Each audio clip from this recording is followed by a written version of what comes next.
Quando a cliente chega a primeira vez para fazer uma avaliação em relação ao procedimento, em relação à micropigmentação, eu faço uma avaliação minha mesmo, tá? Não é avaliando, explicando para a cliente. O que eu observo logo de cara? Tipo de pele, tipo de pelo, o que eu posso oferecer de melhor para essa cliente. Isso eu já sei qual vai ser o resultado, de acordo com essas informações escolhidas. E depois eu escuto o que a minha cliente deseja, tá? Porque às vezes o que a cliente deseja naquele momento não é o que vai ficar bom para ela a longo prazo, tá? Por exemplo, eu moro num local de praia, a maioria das pessoas pegam muito sol, tem pele oleosa. Apesar da pele ser oleosa, é aquela pele com pouca hidratação, então também é uma pele oleosa e seca, pele seca com falta de água, não pele seca por características, tá? É falta de cuidado, porque é muito comum as pessoas acharem que a pele oleosa ela não precisa ser hidratada, e isso é um engano gigantesco, porque às vezes a oleosidade é uma forma do corpo tentar suprir a ausência da água, tá? Então, a pele oleosa, ela deve ser hidratada também para ter um resultado melhor, e às vezes a hidratação da pele ajuda no controle da oleosidade. Mas, vamos lá. Então, eu olho, por exemplo, a gente tem essa característica aqui na região. Aí a cliente chega para mim e quer uma fio a fio.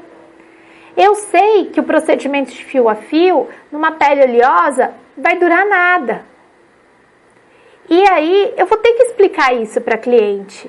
Uma cliente dessa, eu indico muitas vezes uma sobrancelha sombreada. Por quê? Porque vai ter uma durabilidade melhor, vai ter uma degradação mais suave. Porém, às vezes a cliente ela não quer, ela veio com uma ideia pré-formada na cabeça dela, mas eu, como profissional, acabo orientando. Então, eu observo sempre a vontade da cliente, tá? E os fatores que podem interferir no resultado final do meu trabalho, para orientar e escolher a melhor técnica. Se a cliente escutar o que eu estou falando para ela, eu vou executar a técnica que eu acho que deve ser feita. Se a cliente for irredutível, eu quero porque eu quero porque eu quero. Então, o que eu faço? Eu faço a vontade da cliente, mas eu deixo ciente e por escrito que eu orientei sobre a durabilidade, a fixação, a redução de todo o procedimento, tá? Por quê? Porque se dali 3, 4 meses ela voltar e falar, olha, minha sobrancelha desapareceu, eu vou falar para ela, olha, tá aqui, foi informado que isso poderia acontecer, que a durabilidade seria menor pelo seu tipo de pele, pelo clima.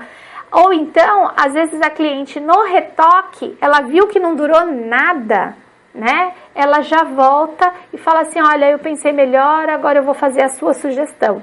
Então, eu sempre faço essa orientação.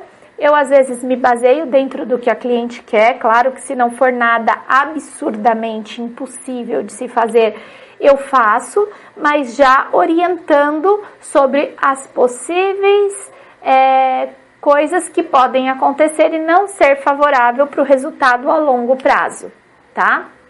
Vou dar o meu exemplo.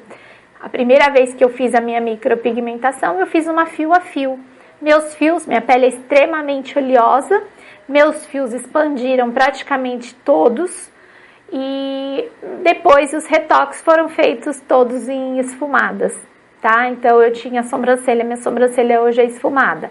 Adiantou ter feito fio a fio? Fiquei 30 dias com fio, depois tudo expandiu. Então, às vezes é custo-benefício a gente não passar pelaquele processo de desgaste quando a gente vê algo que a gente idealizou e a gente sonhou, não dá certo. Esse final de ano de 2021, eu atendi uma cliente que ela queria fio a fio. E eu olhei, orientei e ela acatou a minha orientação. E ela amou o resultado da sobrancelha.